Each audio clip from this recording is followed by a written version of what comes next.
Good morning बेटा।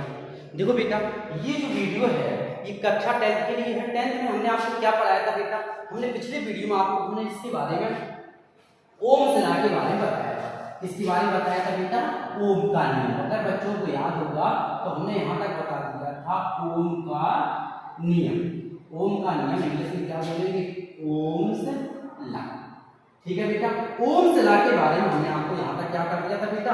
Clear करा दिया था। ठीक है, ओम्स लॉ के बारे में यहाँ तक हमने आपको क्लियर करा दिया था।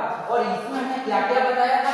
ये बताया था कि ओम साहब ने मुझे बताया था कि जो पोटेंशियल होता है, इलेक्ट्रिक पोटेंशियल होता है, वैद्युत विभव जो होता है, इलेक्ट्रिक पोटेंशियल होता है, उसमें जो करंट फ्लो होता है उसके डायरेक्टली प्रोपोर्शनल होता है। और जब इसको रिमूव करेंगे तो V इक्वल टू क्या लगाते हैं? IR। और जहाँ R क्या होता है? Resistance V upon I। इतनी सी बात पता है? जहाँ R क्या है? R आपको पता होगा, ये जो R होता है इसे क्या बोलते हैं? प्रतिरोध। क्या बोलते हैं बेटा? प्रतिरोध। और जिसे इंग्लिश में क्या कहते हैं? रेजिस्टेंस। रेजिस्टेंस। ठीक है, ये जो R होता है इसे बेटा हम प्रतिरोध यानी रेजिस्टेंस कहते हैं। इसकी अगर यूनिट की बात करें, रेजिस्टेंस की यूनिट क्या होती है तो ये भी आपको बता चुके। इसकी यूनिट जो होती है वो क्या होती है बेटा? ओम। और जिसे हम शॉर्ट में कैसे लिखते हैं? OH, ओम।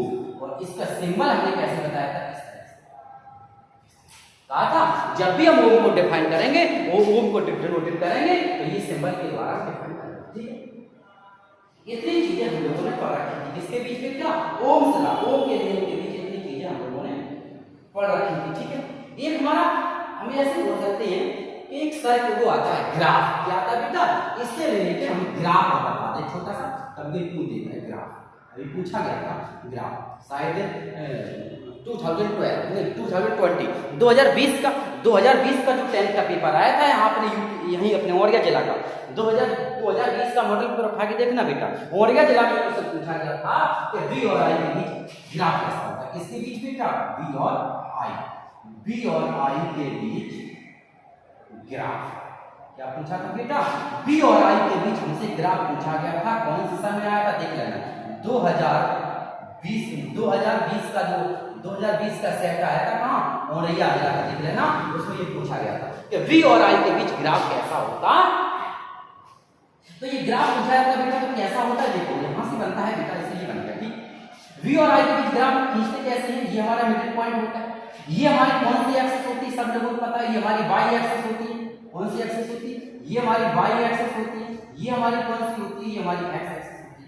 सही कहा, ये हमारी y एक्सिस होती है, ये हमारी x एक्सिस होती है, ये हमारी y एक्सिस होती है। जो x एक्सिस होती है बेटा, सॉरी x एक्सिस गलत हो गया, ये होती है मेरी x एक्सिस। और ये कौन सी एक्सिस होती है? y axis. तो जो x एक्सिस होती है, x एक्सिस पर हम लोग दिखाते हैं किसको? विभव। किसको दिखाते हैं बेटा? विभव। यानी इस पर हम v को डिनोटेट करते हैं, v को प्रदर्शित करते हैं। v मींस क्या होता है बेटा? विभव। इस पर हम विभव को प्रदर्शित करते हैं। इंग्लिश में क्या कहेंगे बेटा? पोटेंशियल। क्या कहेंगे बेटा? इस पर हम जो x एक्सिस होता है, x एक्सिस पर ग्राफ का फॉर्मूला बनाते समय, ग्राफ को दिखाते समय, ग्राफ को समझाते समय, ग्राफ का ड्रॉ करते समय जो x एक्सिस होता है, x एक्सिस पर जो x एक्सिस होता है बेटा, इस x एक्सिस पर ग्राफ में किसको दिखाते हैं? इस x एक्सिस पर हम दिखाते हैं पोटेंशियल को। किसको दिखाते हैं बेटा? x एक्सिस पर हम x एक्सिस पर ग्राफ को क्या दिखाते हैं? पोटेंशियल दिखाते हैं। पोटेंशियल मतलब विभव। x एक्सिस पर हम विभव दिखाते हैं। और जो मेरा y एक्सिस होता है, y एक्सिस पर क्या दिखाते हैं बेटा? धारा। y एक्सिस पर धारा दिखाते हैं। y एक्सिस पर क्या दिखाते हैं? धारा दिखाते हैं। x एक्सिस पर हम विभव दिखाते हैं। क्या बताया बेटा हमने? x एक्सिस पर हम विभव दिखाते हैं, पोटेंशियल दिखाते हैं। और जो y एक्सिस होता है, y एक्सिस पर धारा, y एक्सिस क्या दिखाते हैं बेटा? y एक्सिस पर धारा यानी करंट को शो कराते हैं, करंट को प्रदर्शित करते हैं। ठीक बात, दो बातें समझ में। इसके बाद हम जब ग्राफ खींचते हैं तो याद रखना इसके बीच ग्राफ कैसे खींचता है। देखो ग्राफ पर ध्यान से देखना। जैसे हमने कहा बेटा कि ओम के नियम के अनुसार, ओम का नियम कहता है कि पोटेंशियल होता है, विभव जो होता है, potential, electric potential directly proportional electric current. ठीक है, जो वैद्युत विभव होता है वो वैद्युत धारा के अनुक्रमानुपाती होता है। तो हमने यहाँ लिख दिया बेटा वैद्युत विभव मान लिया V, तो V अनुक्रमानुपाती I। क्या मान लिया बेटा? V अनुक्रमानुपाती। क्या मान लिया बेटा? इसको हमने मान लिया V अनुक्रमानुपाती। ठीक है, V अनुक्रमानुपाती I की बात कर रहे हैं तो हमने यहाँ से मान लिया बी अनुक्रमानुपाती है। इसके बीच अब ग्राफ खींचते तो देखो कैसा, हमने मान लो बेटा एक ये चीज ग्राफ बनाया, ये चीज ये चीज यहाँ समझ, हमने यहाँ पर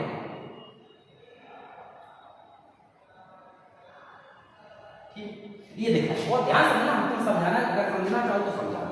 इस पर हमने दिखा दिया विभव को, यहाँ पर हमने दिखा दिया करंट। किसको दिखा दिया बेटा? करंट। और एक तीसरा कॉलम जो है वो किसका होना चाहिए? ये कॉलम होना चाहिए रेजिस्टेंस का। किसका होना चाहिए? रेजिस्टेंस का। ध्यान समझ, रेजिस्टेंस का कॉलम होना चाहिए, ठीक है। रेजिस्टेंस का कॉलम होना चाहिए। तो मुझे पता है बेटा V अनुक्रमानुपाती आई।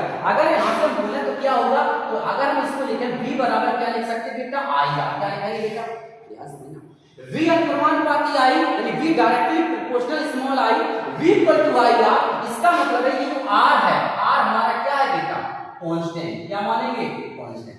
ये जो R यहाँ पर डिफाइन हो रहा है, ये R आपका बेटा कांस्टेंट है यानी निशांक, ठीक है। तो इसका मतलब ये होगा एक ही वैल्यू V और I, V और I की वैल्यू हम लोग स्वयं रखेंगे और V और I की वैल्यू इस तरह से लेट करेंगे, इस तरह से सपोज करेंगे, इस तरह से मानेंगे कि वहां पर R कैसा होना चाहिए?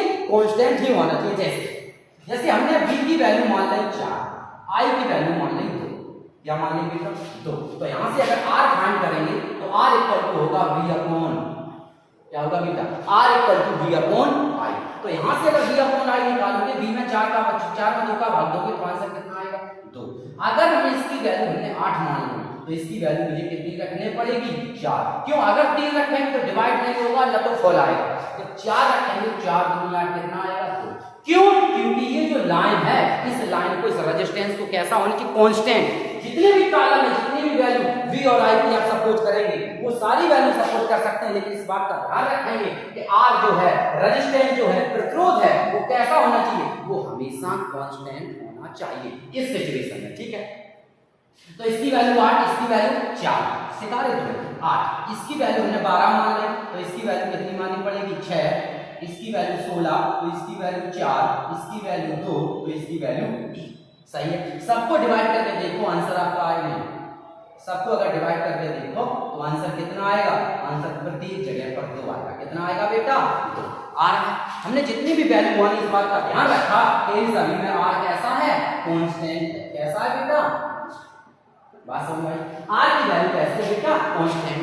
अब जब कांस्टेंट मान लिया तो देखो जरा, सबसे पहले वैल्यू लिखो 0 1 2 3 4 5 6 7 8, ऐसे चलेगी 8 और आगे चलो 8 9, थोड़ा ऐसा करो, इस तरह से मान कांस्टेंट मान और 0 0 से 2 4 6 8 10 12 14 16 8। सही है। ऐसे करके मान लीजिए क्या, ठीक है। इसकी भी वैल्यू मान लो, इसकी कोएफिशिएंट है 1 2 3 4 5 6, ऐसे करके मान लिया हमने।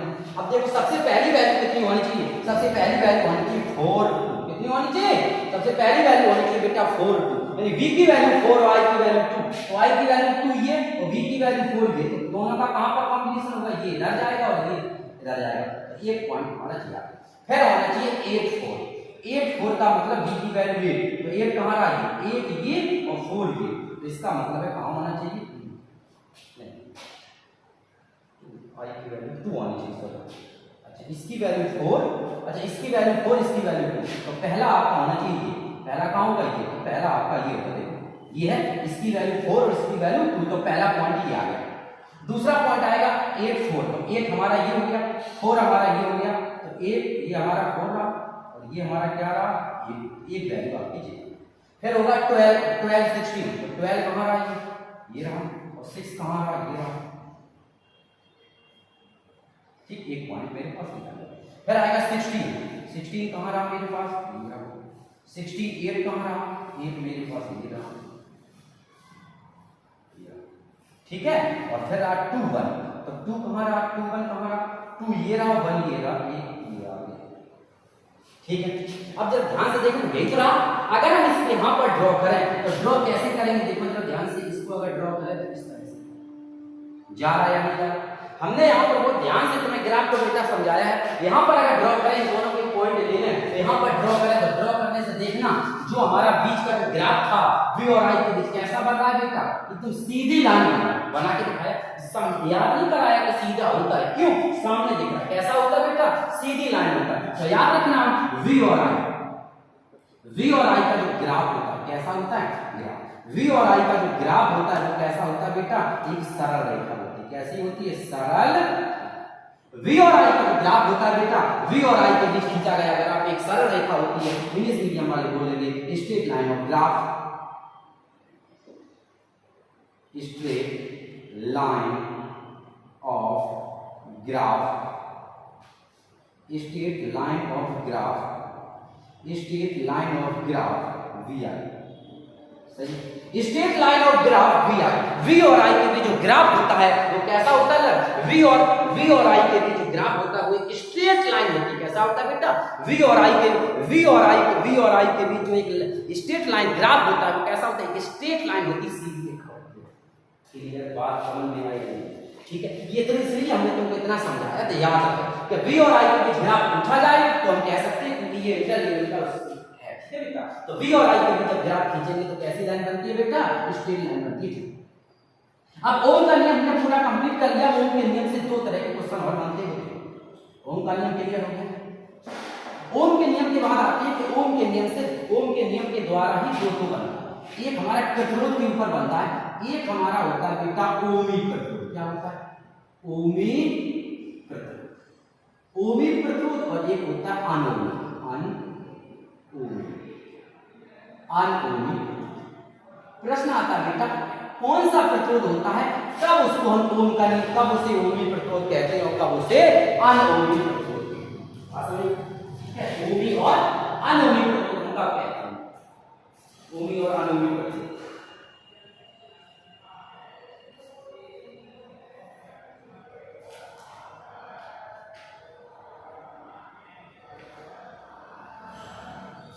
ओमिक और अनओमिक प्रतिरोध ये उसकी बिहेवियर पर निर्भर करता है। क्या कहने का? ये उसकी बिहेवियर पर निर्भर करता है कि ओमिक और अनओमिक प्रतिरोध कब होते हैं। ठीक है, चलो देखिए।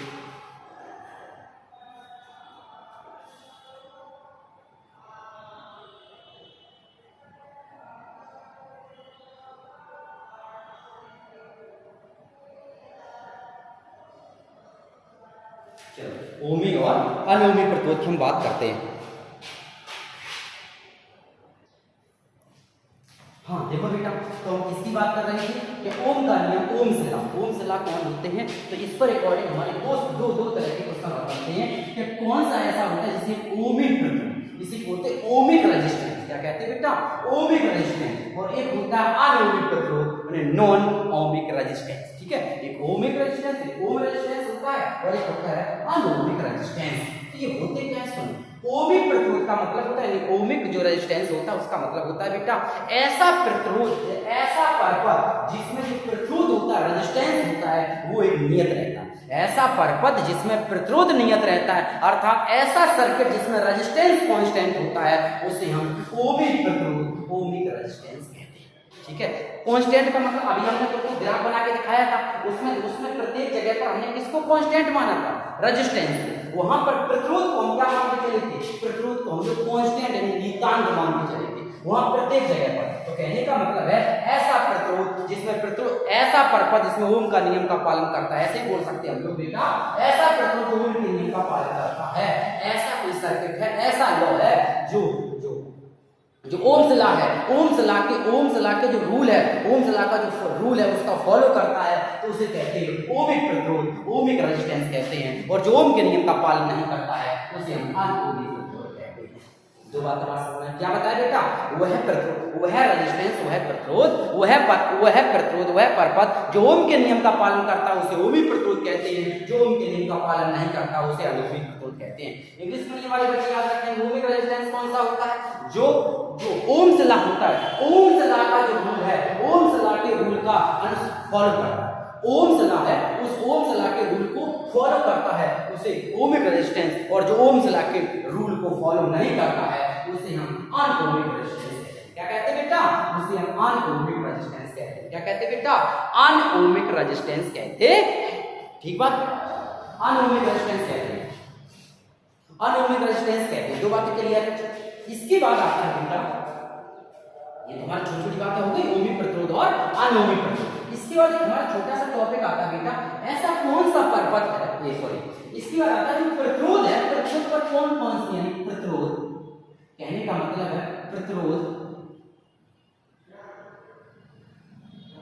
प्रतिरोध पर प्रभाव डालने वाले कारक। ठीक है, प्रतिरोध पर प्रभाव डालने वाले कारक यानी फैक्ट कौन कौन से ऐसे फैक्ट हैं, कौन कौन से हैं जो रेजिस्टेंस को इफेक्ट करते हैं, रेजिस्टेंस पर कौन करते हैं। इसलिए हम यहां से पढ़ेंगे हेडिंग होती है स्पेसिफिक रेजिस्टेंस। क्या होती है बेटा? स्पेसिफिक रेजिस्टेंस, स्पेसिफिक रेजिस्टेंस जिसे हम हिंदी बोलते हैं बेटा विशिष्ट प्रतिरोध। क्या पढ़ेंगे? विशिष्ट प्रतिरोध। इस स्पेसिफिक रेजिस्टेंस यानी विशिष्ट प्रतिरोध के बारे में पढ़ते हैं। ये प्रतिरोध पर प्रभाव डालने वाले कारक, फैक्ट ऑफ कौन सा इफेक्ट, कौन कौन से फैक्ट है, ठीक है, जो हमारे रेजिस्टेंस पर डालते हैं। इफेक्ट ऑफ रेजिस्टेंस, रेजिस्टेंस पर कौन कौन से फैक्ट हैं, वो इफेक्ट डालते हैं, कौन कौन से फैक्ट हैं। तो सबसे पहला इसमें है, इसमें हमारी चार चीजें बिल्कुल समझ याद रखनी है। सबसे पहला है, दो तीन चीज। सबसे पहले है लंबाई। क्या होती है बेटा? लंबाई, लंबाई, लंबाई मतलब लेंथ। ठीक है, सबसे पहला जो होती है, सबसे पहली होती है बेटा लंबाई। तो हम लोग याद रखेंगे बेटा, जो भी रेजिस्टेंस, जो भी हमारा कंडक्टर होता है, जो चालक होता है, उसका जो प्रतिरोध होता है वो उसकी लंबाई के अनुक्रमानुपाती होता है। हिंदी मीडियम वाले बच्चे याद रखेंगे, जो हमारा प्रतिरोध होता है, जो हमारा रेजिस्टेंस होता है, इंग्लिश मीडियम वाले बच्चे याद रखेंगे, जो रेजिस्टेंस होता है, length of the conductor, resistance जो होता है बेटा वो length of the conductor, resistance directly proportional length of the conductor. Resistance चालक की लंबाई के अनुक्रमानुपाती होता है, capital R directly proportional small a. ठीक है, चालक की लंबाई के डायरेक्टली प्रोपोर्शनल होता है। दूसरा हमारा पॉइंट आता है क्षेत्रफल। क्या आता है बेटा? क्षेत्रफल। अगला पॉइंट आता है बेटा क्षेत्रफल, जिसे कहते हैं एरिया। क्या कहते हैं बेटा? एरिया। एक हमारा आता है बेटा एरिया, जिसे हम रेजिस्टेंस कहते हैं। तो याद रखना, जो हमारा जो रेजिस्टेंस होता है वो एरिया यानी क्षेत्रफल के व्युत्क्रमानुपाती होता है। किसके व्युत्क्रमानुपाती होता है? क्षेत्रफल के व्युत्क्रमानुपाती होता है। किसके व्युत्क्रमानुपाती होता है?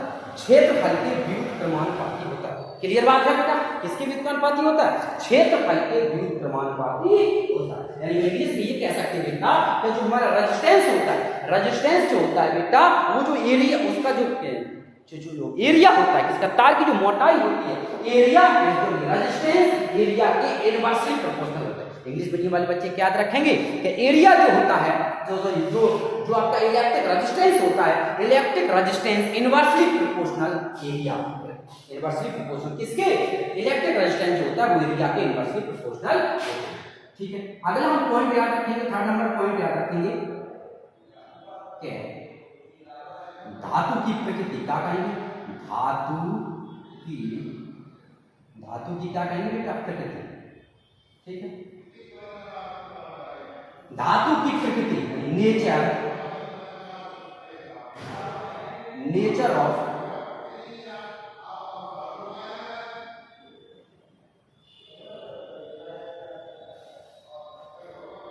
ठीक, क्या कहेंगे? धातु की प्रकृति, नेचर ऑफ मैटर। क्या बताया बेटा?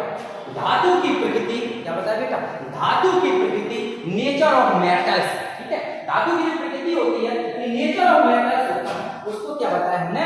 जो हमारा जो रेजिस्टेंस होता है वो उस पर जो नेचर ऑफ प्रकृति होती है, धातु की प्रकृति पर निर्भर करता है। ठीक है, इन दोनों को अगर ऐड करते हैं, इन दोनों क्या करते हैं? ऐड करते हैं। इन दोनों को अगर आप आपस में ऐड करेंगे तो ये होगा capital R inversely proportional directly proportional small n upon ए।